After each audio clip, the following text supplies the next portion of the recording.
Обвинителниот акт е паушален и непоткрепен со докази, но ние немаме друг избор освен достоинствено да го издржиме товарот на накалемената неправда, рече на почетокот на своите завршни зборови поранешниот председател на Собранието Трајко Велјановски, обвинет во случајот организатори на 27 април.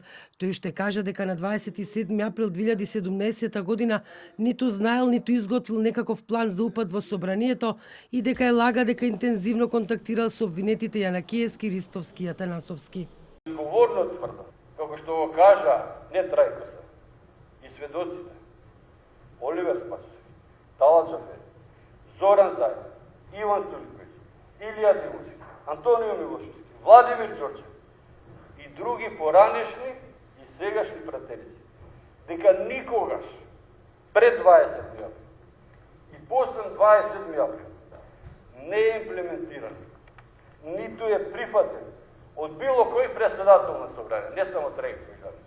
Адвокатот Еленко Миланов кажа дека обвинетите не може да бидат виновни за загрозување на уставниот поредок затоа што ниту во обвинението нема дека некој сакал или пак дека воспоставил нов уставен поредок по 27 април 2017 година.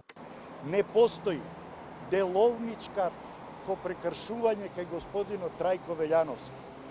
Што од тоа деловничко постапување може да биде акт за насилство или потенцијален акт, такво нешто не се ни обиде да докаже или укаже обвинителството. И зашто тогаш расправаме? Како можел да го стори ова кривично дело господинот Трајко Велјановски? Како можеле да бидат во некоја група која направила некој план, кога во овој временски период немаат меѓусебна комуникација?